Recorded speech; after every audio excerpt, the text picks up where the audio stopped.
بسم اللہ الرحمن الرحیم۔ قرآن پاک تفسیر نعیمی پارہ اول سورہ البقرہ۔ خلاصہ مضمون۔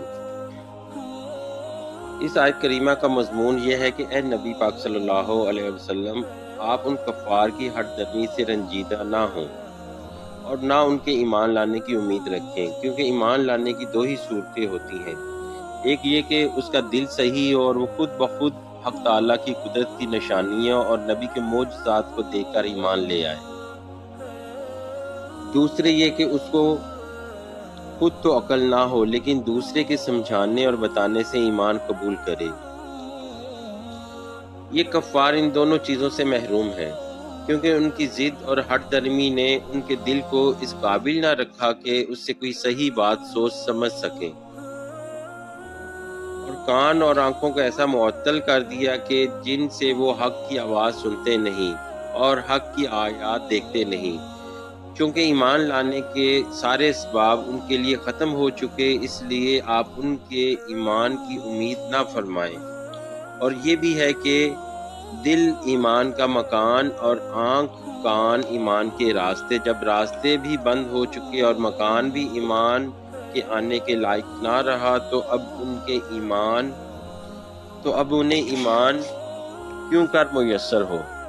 علماء کرام فرماتے ہیں کہ گناہوں کی اصل تین چیزیں ہیں: حرص، حسد اور تکبر۔ غفلت پیدا کرنے والی چند چیزیں ہیں: زیادہ کھانا، زیادہ سونا، ہر طرح سے آرام سے رہنے کی خواہش کرنا، مال کی محبت، عزت کی رغبت، حکومت کی خواہش۔ بسا اوقات مال و حکومت کی طلب انسان کافر بن جاتا ہے۔ اور وہ یہ بھی فرماتے ہیں کہ گناہ دل میں سیاہی پیدا کرتا ہے، اور قرآن پاک کی تلاوت، درود شریف، اللہ پاک کا ذکر، موت کا یاد کرنا، یہ سب چیزیں دل کی سیکل ہیں جن سے کہ وہ سیاہی دور ہوتی ہے۔ اور اسی طرح زیادہ ہنسنا دل کو بیمار کر دیتا ہے، اور خوف الہی سے رونا اس کا علاج ہے۔ جو شخص گناہوں کے ساتھ نیکیاں بھی کرتا رہے تو اس کا قلب میلا ہو کر دھلتا رہے گا، لیکن جو گناہوں میں مشغول رہے، نیکی کی طرف متوجہ نہ ہو، اس کے قلب کی سیاہی بڑھتے بڑھتے ایک دن سارے قلب کو سیاہ کر دے گی، جس کے متعلق حدیث شریف میں آتا ہے کہ ان دلوں پر لوہے کی طرح زنگ آتا رہتا ہے، اور اس کی صفائی تلاوت قرآن ہے۔ اس سیاہ قلب کو صاف کرنے کے لیے ایک عرصہ اور کافی محنت چاہیے۔ ہاں، اگر کسی اللہ والے کی اس پر نگاہ کرم پڑ جائے تو وہ آنن فانن اس قلب کو صاف کر دیتی ہے۔ اس کے متعلق اعلیٰ حضرت فرماتے ہیں: تو جو چاہے تو ابھی میل میرے دل کی دھلے، کہ خدا دل نہیں کرتا کبھی میلا تیرا۔ مگر جس دل کی سیاہی اللہ والے کی نگاہ سے بھی دور نہ ہو تو یقیناً اس پر مہر لگ چکی۔ اس طرف اس شعر میں اشارہ ہے۔ شعر: با خدا خدا کا یہی ہے در، نہیں اور کوئی مفر مقر۔ جو وہاں سے ہو یہیں آ کے ہو، جو یہاں نہیں تو وہاں نہیں۔ خیال رہے کہ گناہوں سے آہستگی سے دل میلا ہوتا ہے، اور میلا دل عبادات کے ذریعہ آہستہ آہستہ صاف ہوتا ہے، مگر نبی کی عداوت سے کبھی ایک دم مہر لگ جاتی ہے۔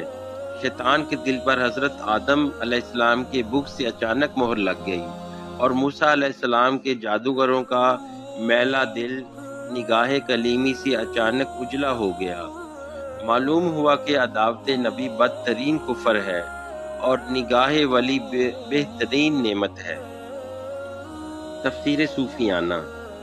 صوفیہ کرام فرماتے ہیں کہ حق تعالیٰ نے میثاق کے دن انسانوں کو ذروں کی شکل میں ظاہر فرما کر ان پر اپنی ربوبیت کا عہد لیا، پھر ان ذروں کو دلوں کو جسموں میں، جسموں کو دنیا میں امانت کے طور پر لکھا۔ یہ ذرے تا وقت ولادت دلوں کے روزن ہیں، جن کے ذریعہ دل کو عالم غیب نظر آتا رہا اور وہاں کی آوازیں محسوس ہوتی رہیں۔ اس لیے روایت میں آتا ہے کہ ہر بچہ اسلام پر پیدا ہوتا ہے، اس کے ماں باپ اس کو یہودی، عیسائی یا مجوسی بنا دیتے ہیں۔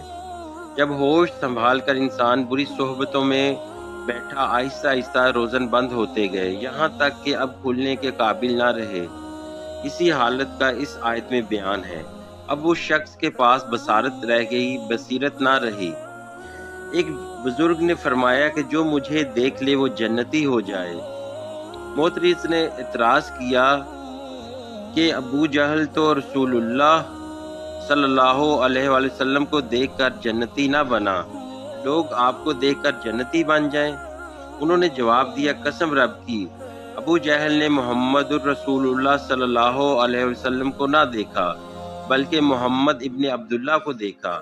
اگر محمد الرسول اللہ صلی اللہ علیہ وآلہ وسلم کو دیکھ لیتا تو ممکن نہ تھا کہ جہنم میں جاتا، کیونکہ رسول اللہ کو دیکھنے والی آنکھ جہنم میں جا سکتی ہی نہیں۔ حقیقت یہ ہے کہ حسن لیلا کے لیے دیدہ مجنوں چاہیے اور جمال مصطفیٰ صلی اللہ علیہ وآلہ وسلم کے لیے صدیقی نگاہ درکار ہے۔ قرآن کریم فرماتا ہے، ترجمہ: اے محبوب، وہ آپ کو دیکھتے تو ہیں مگر دیکھتے نہیں۔ نیز فرماتے ہیں، بیج زمین میں چھپایا جاتا ہے، پھر وہ درخت کی شکل میں ظاہر ہوتا ہے، اور درخت سے شاخ، پھر شاخ سے پھل، غرض کے پھل اس کے بیج کے سارے ظاہری و باطنی اوصاف کو بیان کر دیتا ہے، اور پکار کر زبان حال سے کہتا ہے کہ اے دیکھنے والو، اگر تم میرے بیج کا اندرونی اور بیرونی حال معلوم کرنا چاہتے ہو تو مجھ کو دیکھ لو۔ تو گویا یہ پھل بیج کے ظہور کا خاتمہ ہے۔ اسی طرح تقدیر الہی کا راز نیک بختی اور بد بختی کا تخم ہے کہ جو اللہ کے علم میں محفوظ ہے۔ پھر انسان کا وجود وہ درخت ہے جس میں یہ نیک بختی اور بد بختی محفوظ۔ اس سے اخلاق کی شاخیں نکلیں اور ان شاخوں میں نیک و بد اعمال اور اقرار و انکار کے پھل لگے۔ ان پھلوں نے ان اسرار الہیہ کو جو اب تک چھپے ہوئے تھے ظاہر فرمایا، تو یہ دل اور کانوں کی مہر اور آنکھوں کے پردے ان بھیدوں کا مظہر ہیں۔ فائدہ: بزرگان دین فرماتے ہیں کہ اللہ والوں کی عداوت سے دل میں سختی پیدا ہوتی ہے، اور ان سے دشمنی رکھنے کا نتیجہ یہ ہوتا ہے کہ دل میں مہر لگ جاتی ہے کہ پھر اس کو ایمان میسر نہیں ہوتا۔ اس لیے حدیث قدسی میں ارشاد ہے کہ جو کوئی میرے ولی سے عداوت رکھے میں اس کو اعلان جنگ دیتا ہوں۔ اس لیے کہا جاتا ہے کہ محبت کے کفر سے عداوت کا کفر سخت ہے، یعنی ایک شخص کسی نبی کی محبت میں حد سے بڑھ کر کافر ہو گیا، جیسے کہ عیسائی، اور دوسرے نبی کی عداوت کی وجہ سے کافر ہوا، جیسے یہودی۔ اگرچہ یہ دونوں فرقے اسلام سے خارج ہیں، لیکن یہودی بمقابلہ عیسائیوں کے سخت کافر ہیں۔ اس لیے یہودی حق تعالیٰ کی نعمتوں سے یکسر محروم ہیں۔ ان کے لیے فرمایا گیا، ضربت علیہم الذلۃ والمسکنہ، اور آج دنیا میں کہیں بھی یہودی کی سلطنت نہیں۔ اسی طرح روافض سیدنا علی رضی اللہ تعالیٰ عنہ کی محبت میں حد سے بڑھ کر ایمان سے نکل گئے، اور انبیاء کرام کی گستاخی کرنے والے بے ادب اسلام سے خارج ہو گئے۔ مگر ان روافض سے یہ بے ادب سخت کافر ہیں، کیونکہ دشمنی انبیاء کی وجہ سے کافر ہوئے۔ اعتراض: اس آیت سے معلوم ہوا کہ ان کافروں کے لیے ایمان کے سارے راستے بند ہو چکے، لہٰذا یہ لوگ کافر رہنے میں بے قصور ہوئے، اور بے قصور کو سزا کیسی؟ جواب: یہ لوگ اس لیے مجرم ہیں کہ انہوں نے اپنے ایمان کے راستے خود بند کرائے، کیونکہ اس کے اسباب انہوں نے جمع کیے اور حق تعالیٰ نے راستے بند کر دیے۔ جیسے کہ کوئی شخص کسی کو ظلماً قتل کر دے تو اگرچہ مقتول کی جان حق تعالیٰ نے ہی نکالی، لیکن جان نکالنے کے سارے اسباب یعنی قتل وغیرہ اس نے جمع کیے، لہٰذا قاتل یقیناً مجرم ہے۔